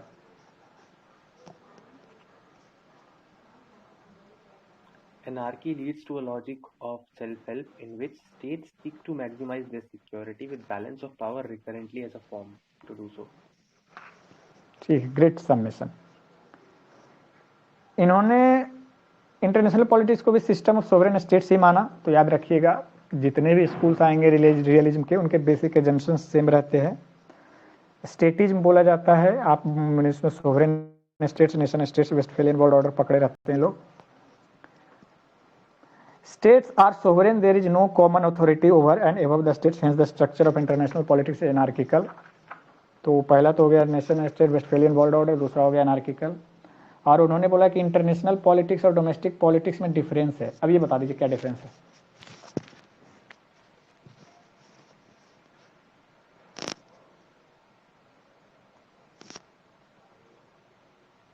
बता दीजिए।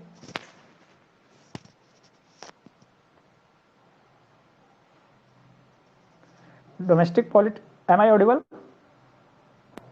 Yes, sir, you are audible. हाँ, डोमेस्टिक पॉलिटिक्स का जो पॉलिटिक्स होता है वो हायरार्किकल इनऑर्गेनाइजेशनल होता है, और इंटरनेशनल वाला जो पॉलिटिक्स होता है वो एनार्किकल इन ऑर्गेनाइजेशन होता है। यही है एनार्की हायरार्की, सबको पता होगा, शायद यहाँ पर कनेक्ट नहीं कर पाए होंगे आप। तो कुल मिलाकर है कि डोमेस्टिक में स्टेट जो होता है हायरार्की के टॉप पे होता है, यही चीज नहीं होती ग्लोबल पॉलिटिक्स में। दूसरा है डिफरेंशिएशन भी बोलते हैं। फंक्शनल डिफरेंशिएशन होता है among the different units of government in domestic level, domestic sphere. Difference कोई कर रहे हैं, फॉरेन पॉलिसी कोई बना रहे हैं, एडमिनिस्ट्रेशन कोई चला रहे हैं, गवर्नेंस कोई चला रहे हैं, लेकिन वहां पर क्या देखेंगे जब ग्लोबल लेवल पे जाएंगे तो हर यूनिट जो कि नेशन स्टेट है सारा काम करता है, सिमिलर फंक्शंस करता है।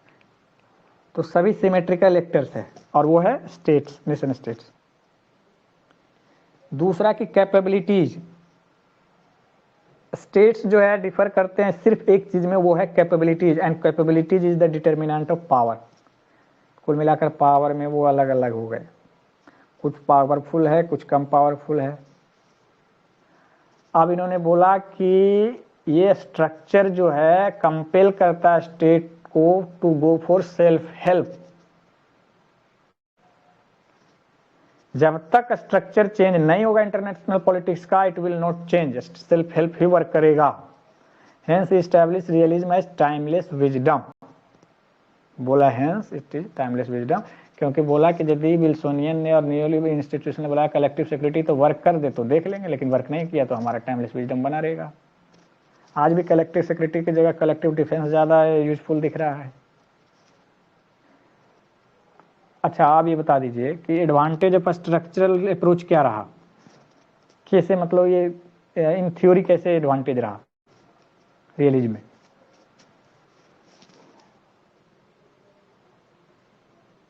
सबसे पहले तो रियलिज्म में इसने स्ट्रक्चर का व्यू डाला पहली बार इन्होंने ही, क्योंकि इससे पहले मॉर्गन हुआ तो सिर्फ इंडिविजुअल लेवल का एनालिसिस करते थे और बोलते थे हाँ ये है वो है।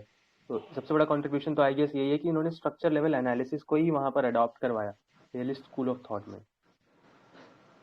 इन्होंने साइंटिफिक बनाने के लिए हर चीज याद रखिएगा, ये बिहेवियरल टाइप को एकोमोडेट किया, क्योंकि इस टाइम ट्रेडिशनल और बिहेवियरलिस्ट में डिबेट चल रहा था, ग्रेट डिबेट।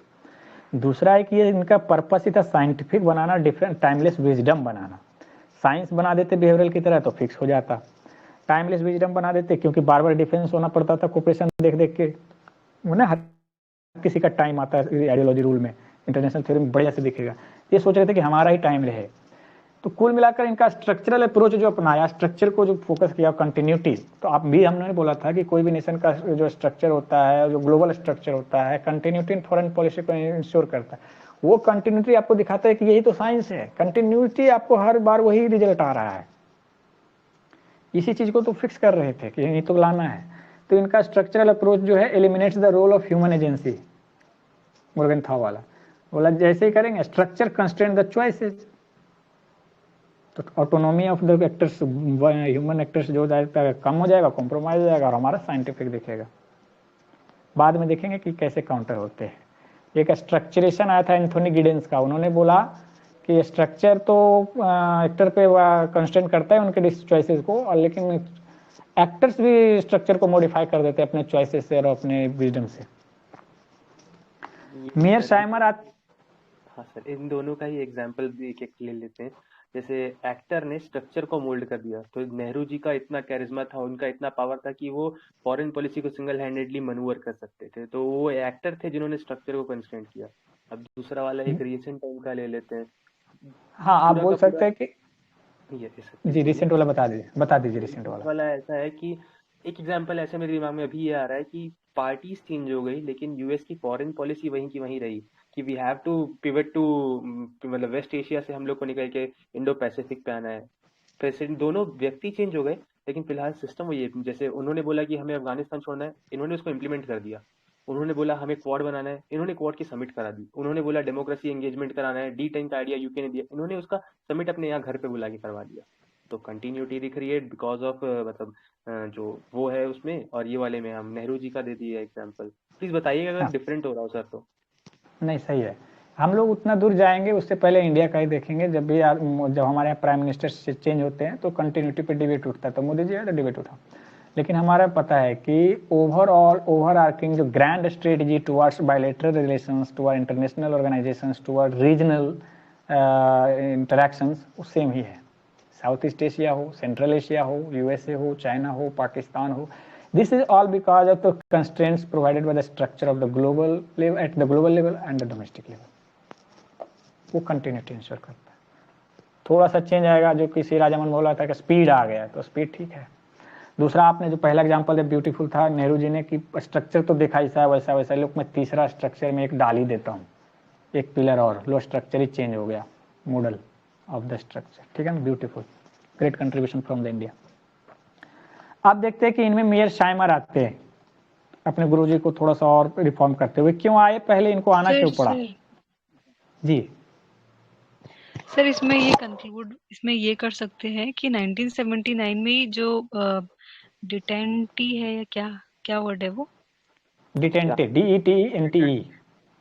हाँ डिटेंटी जो है वो एंड हो गया था और कोल्ड वॉर तो स्टार्ट हो गया था, तो hegemony of realism was established again. जी, तो इनका बुक उन्होंने देखा था, यूएसएसआर में इंटरवेंशन हो गया, फिर स्टार वार्स इनिशिएटिव शुरू हो गए, तो फिर से हेजेमोनिक बन गया। अब क्या हुआ कि जब इनका हेजेमोनिक बना तो इनको मजा आया, बोला कि मैंने क्या बोला सही बोला, लेकिन हुआ कि यूएसएसआर डिसइंटीग्रेट हो गया ऑल ऑफ सडन।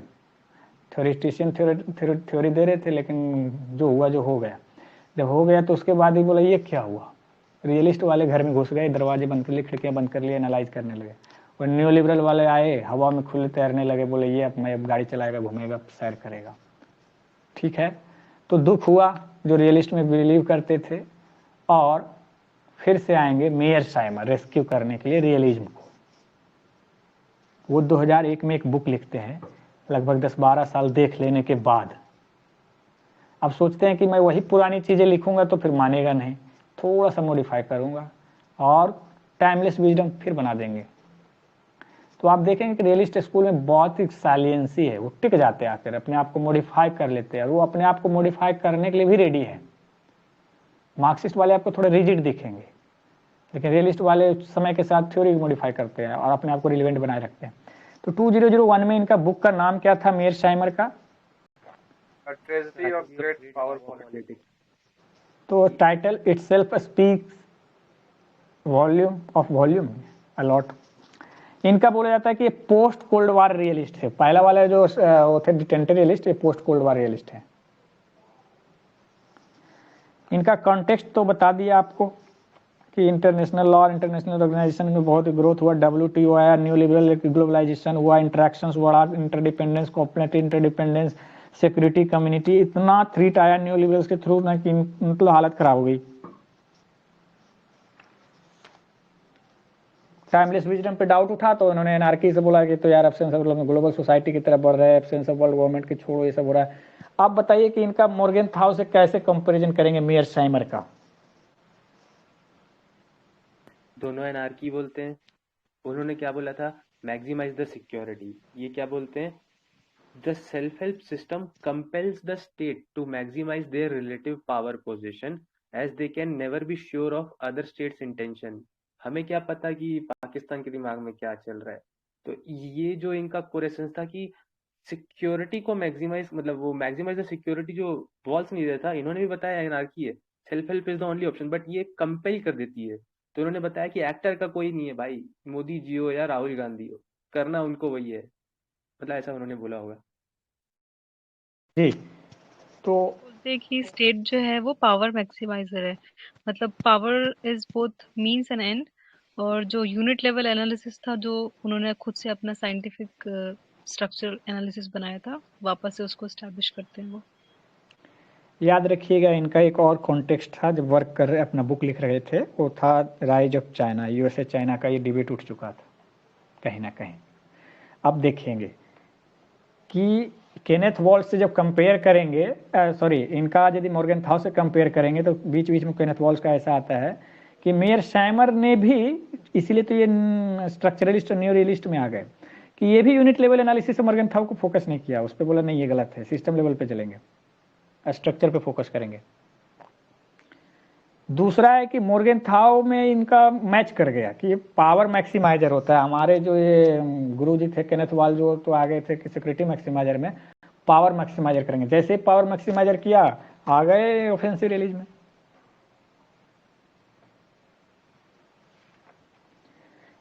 ठीक है, तो ये मेयर शेमर का ऑफेंसिव रियलिज्म क्या था कि ये क्या बोलते थे? ये बोलते थे चाइना को, यूएस चाइना के बारे में बोला कि चाइना जो चाइनीज तो बोल रहे थे हम लोग बिनाइन पावर हैं, हम लोग को हेजेमोनिक एस्पायरेशंस नहीं है, पीसफुल राइज ऑफ चाइना होगा। उस टाइम में ही उनका चल रहा था narrative, China rise is not a threat but an opportunity in China is increasing its power not for offensive purposes but for security. Shri Raja Mohan भी इधर इससे इन्फ्लुएंस हो गए कि हाँ हाँ हाँ वी शुड मतलब कंप्लीट कोऑपरेट यहाँ वहाँ।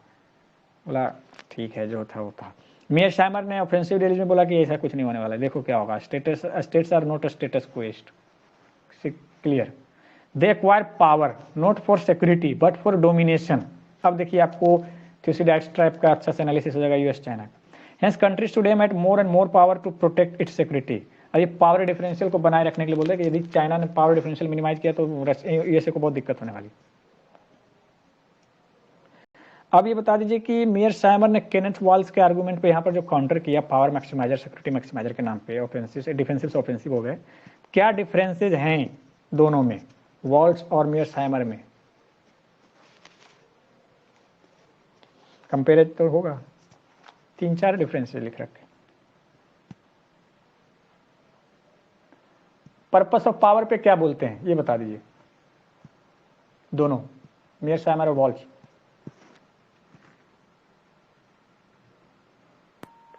वॉल्स बोलते हैं सर वॉल्स का था कि security is imperative, whereas Mearsheimer ने इसको फोर्स किया था पावर गेनिंग को बिकॉज टू एस्टेब्लिश हेजेमनी। जी एग्जैक्टली,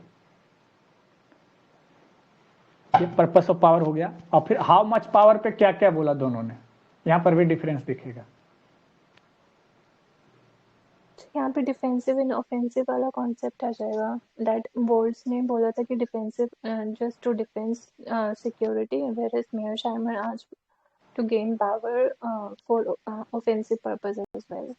हाँ, हाउ मच में इन्होंने बोला मेयर शाइमर ने कि अमाउंट इनफ नहीं है, कोई भी अमाउंट नहीं, बस करते जाओ करते जाओ करते जाओ, जितना आए उतना अच्छा है। यहाँ पे एक इनका कोट काफी रेलेवेंट होगा, we are fully secured only when we are the only one on the earth. बढ़िया है, तो सबको मिटाना पड़ेगा फिर। तो स्ट्रेटजी क्या दिया इन्होंने डिफरेंसेस में वॉल्स और मेयर शाइमर का? वो पहले मेंशन हो गया। मेयर शाइमर ऑफेंसिव स्ट्रेटजी थी as best defence, whereas Waltz का था just for the purpose of defence, security maximisers. जी, जितना आना है वो आ जाए, फिर चले जाएंगे, हो जाएगा। और वो रिविजनिस्ट पावर से दोनों कैसे कैसे डील करने को प्रिस्क्राइब करते हैं, वहां भी डिफरेंस है। Walls again balance of power पे ज़्यादा फोकस कर रहे थे, एंड मेयर शाइमर ने प्रीपोंडरेंस ऑफ पावर, जिसमें उन्होंने 2 जो थे मेथड्स भी दिए थे, bait and blood letting and buck passing. जी, इन्होंने पावर डिफरेंशियल को मेंटेन रखने की बात बोला था ना, ये भी है। जी जी, ये ठीक है। और यदि कंपेयर करेंगे सिमिलरिटीज में, कंपैरिजन में तो दोनों आएगा, डिफरेंसेज और सिमिलरिटीज। सिमिलरिटीज दोनों है, डिफेंसिव ऑफेंसिव दोनों में, कि दोनों स्ट्रक्चरल एनालिसिस टाइमलेस विजडम बताते हैं, एनार्की को एनालाइज करके ही एनालिसिस लाते हैं। और दोनों बोलिएगा तो सोवरेन स्टेट वेस्टफैलियन हो तो सारे रियलिज्म में जितने कंपेयर कर सकते हो तो किया ही होगा। अच्छा, अब ये बता दीजिए कि मेयर शाइमर का आर्गुमेंट क्या है, स्टेट शुड सीक हेजेमनी, क्यों? hegemony will ensure peace। Ma'am आपकी आवाज नहीं है, can you please repeat? PC ma'am ये बोला कि हेजेमनी जो है सिक्योरिटी देता है नेशनल इंटरेस्ट का, और जब तक गैप मेंटेन रहेगा सिक्योरिटी एश्योर्ड है। जैसे देखो अभी चाइना के लिए सिक्योरिटी एश्योर्ड है इंडिया की तरफ से, क्योंकि उनके पास गैप मेंटेन है इंडिया की तरफ, पावर डिफरेंशियल। कांति वाजपेयी भी ये बात बोलते हैं। दूसरा बात है कि हमारे पाकिस्तान के साथ उतना सिक्योरिटी, जब से न्यूक्लियर पावर उन्होंने लाया तो कन्वेंशनल में है, इसलिए वो कन्वेंशनल वार पे फोकस नहीं। मैं एटमी ताकत हूँ, मेरे पास चूरन है 250 ग्राम 150 ग्राम का, लिटरली ये वर्ड यूज किया था उनके साइंटिस्ट। तो ये सब मतलब वो है, तो ये दिखता है। आपको यूक्रेन में देखिए सिक्योरिटी इंश्योर्ड है रशिया के लिए, लेकिन यूक्रेन के लिए नहीं। दूसरी बात है कि जब नाटो आ जाता है यूक्रेन में तो वो उससे पावर डिफरेंशियल नहीं रहता यूक्रेन रशिया के बीच में, इसलिए उस पावर डिफरेंशियल को बनाए रखने के लिए उन्होंने बोला भी था ना, the greater the military advantage on one state has over the other state the more security to the advantages position वाले स्टेट को।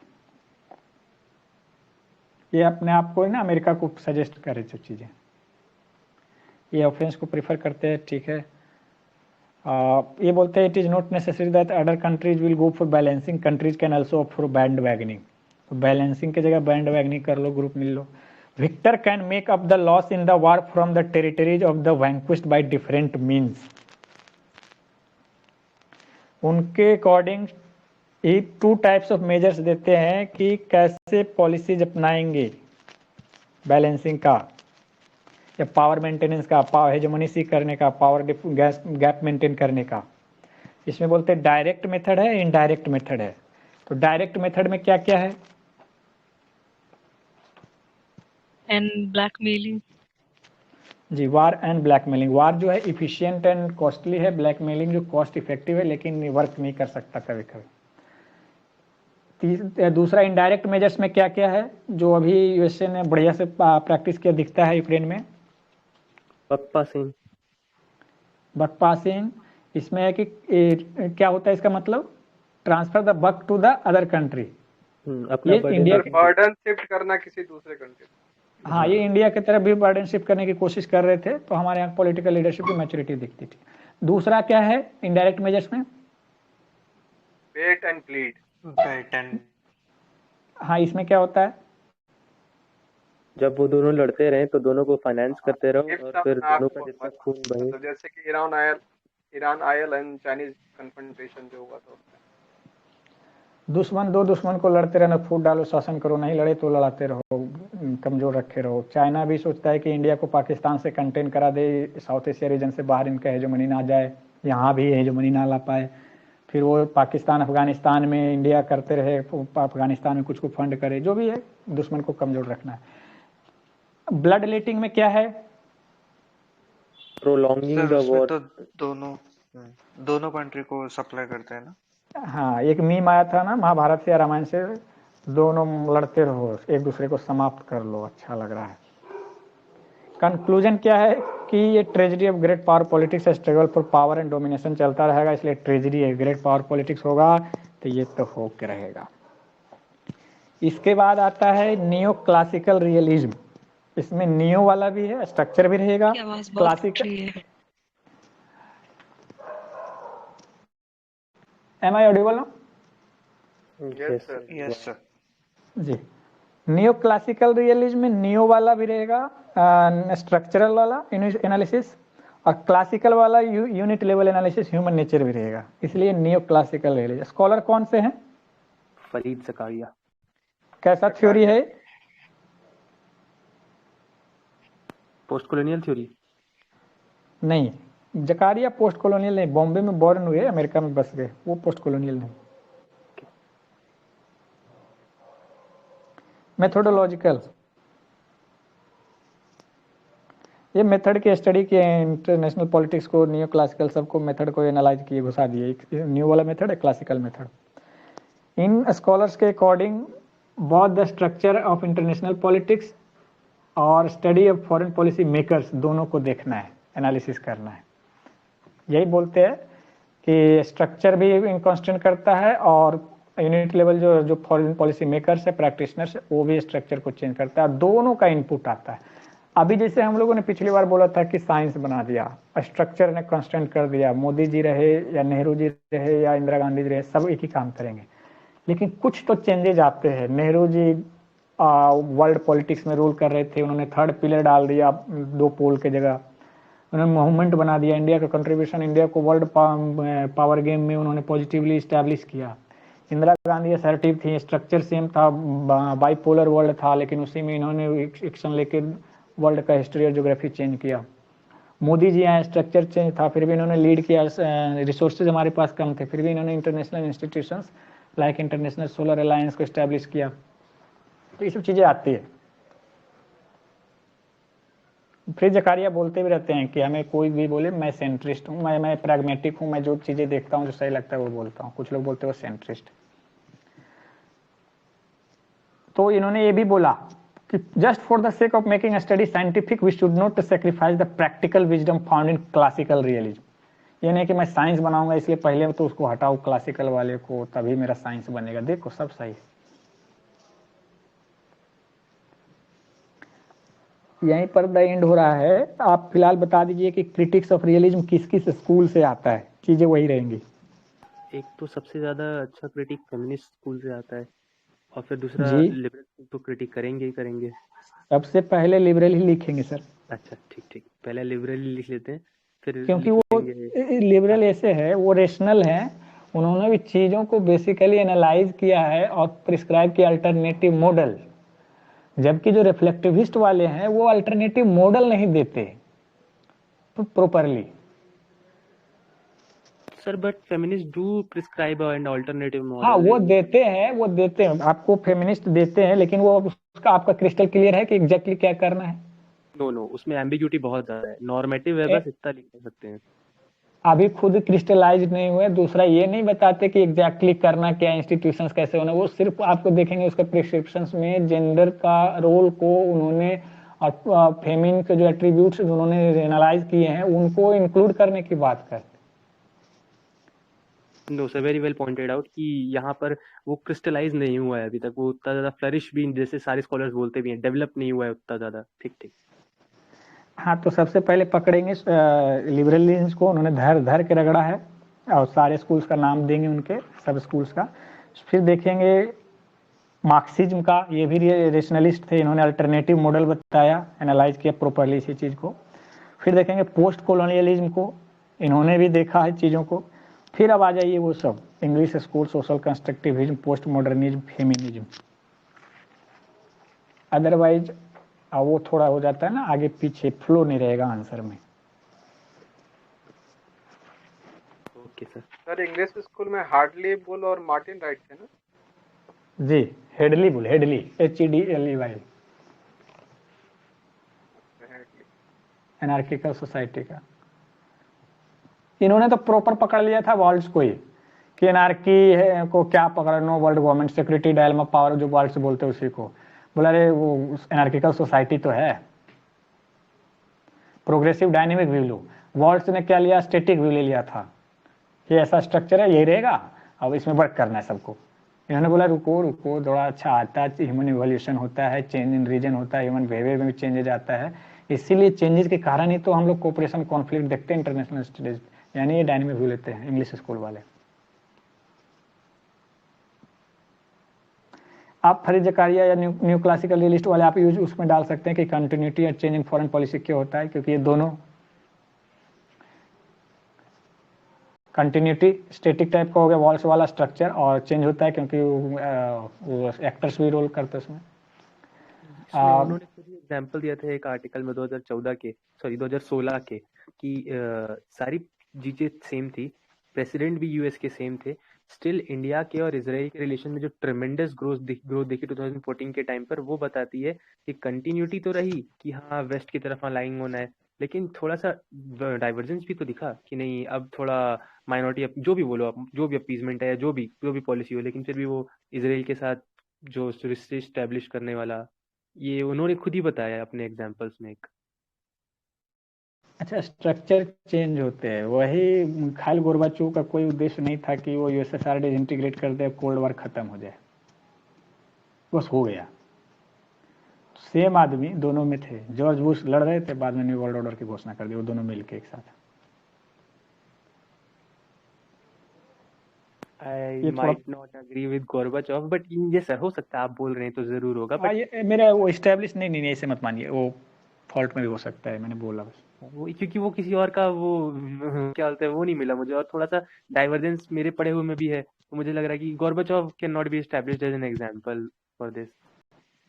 ठीक है, और कोई इस पे एडिशन रियलिज्म पे?